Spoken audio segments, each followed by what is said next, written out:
Finally, the Modi government today afternoon banned 118 Chinese apps, including the very popular gaming app PUBG. The message to Beijing is loud and clear. We'll walk the talk when it comes to territorial, cyber and economic soft. Sanjay, why don't you look at the perspective that he's provided out here? And you know, it's about breaking their back economically. About 35-36% of the total installs of PUBG are from India. Yeah, right. I don't deny the numbers that have been thrown. Yes, PUBG is 24% of the downloads are in India.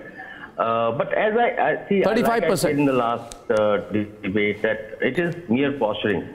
See, while we can target China today, hang on, let me finish, please. While we can target China today because of the reasons which we are having at the border, good enough reasons, and you are blocking the apps on the pretext that they are collecting data on Indian no, that's not the pretext. That's not the pretext. Shriram Cholia will correct you. 1 minute. Just 1 minute. Sanjay, 1 minute. Sanjay, 1 minute. Sanjay, 1 minute. Sanjay, 1 minute. Sanjay, 1 minute. Sanjay, 1 minute. No. You stop right there. Sanjay, you stop 1 minute. Sanjay, you stop 1 minute. I'm going to come back to you. Don't be insecure. I'll come back to you. Point is, that's not a pretext. The reason is you're breaking the back of the Chinese digital economy. So, I mean, like, it's just mere posturing. It doesn't... No. It's not posturing. It doesn't make much It's not posturing. Today, apps like Baidu, WeChat, VPN for TikTok, iPic have been banned for engaging in activities which are prejudicial to the sovereignty and integrity of India. Dr. Shriram Cholia, please explain to it. Okay, let me just... Boss, my country is more important than PUBG. In the era of big data... Our country is more important than PUBG. A sophisticated technological... Sanjay, now listen. Sanjay, now listen to Shriram. Shriram's sitting back. Its power and influence around the world. They're trying to manipulate the minds of our citizens and also of countries around the world through these means.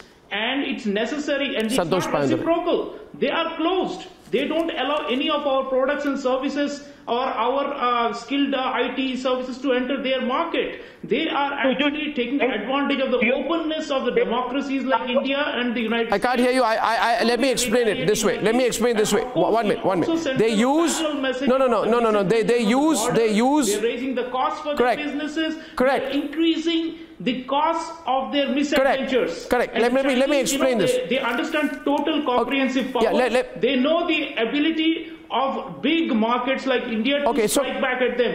So this is going to force them to rethink. Already our forces are giving them a befitting reply at the LAC. We actually thwarted their recent infiltration attempt in South Pangong Tso Lake. We are also now springing surprises on them. Modi government is preempting and is proactive and is not at all soft. And when people say it is posturing, it's an insult to our strategy. This is okay. So to force the adversary to back off. Exactly. You see, this is what we are doing is to use multi-pronged approaches, like General Bakshi is saying. Our forces are pushing. Dr. Shriram, I have limited time, so let me.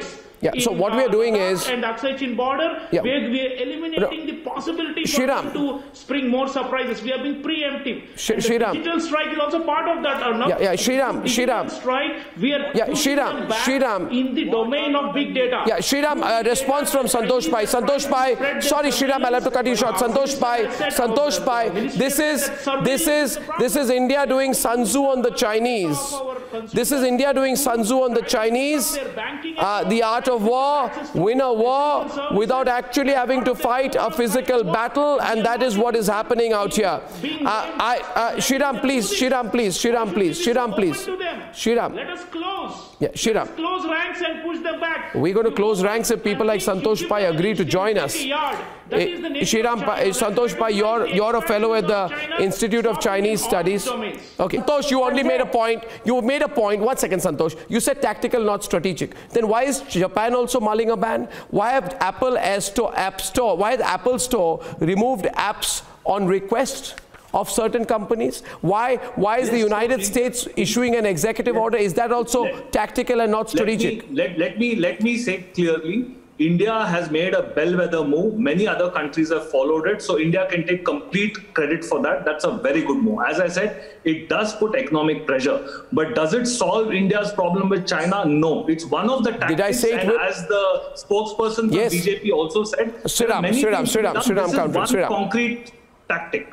Digital strike, along with our preemptive measures at the LAC, along with our coalition with the other countries in the Indo-Pacific, all of these, why don't you see this as part of a big strategy? Why are you trying to downplay a courageous economic measure which push back, Chinese hegemony? Chinese hegemony is not only military, they exercise it through commerce. It's a state capitalism. It's a, grabbing kind of a country, not only territory, they want market share, they want to eliminate rivals, they want monopoly. We are fighting monopoly capitalism of China today. Why don't you see it that way? And this is part of the strategy. Tactics are part of a strategy. If tactics are not separate from a larger bouquet of actions, Modi government is taking that multi-polar and it has domino impact, no. It has a domino impact on others, no. It has a domino effect, no. You realize that? We see it as global leaders now in terms of taking these bellwether decisions. We have not done it before. I will only summarize by saying that what we are saying here is we need to unself-consciously defend national interest.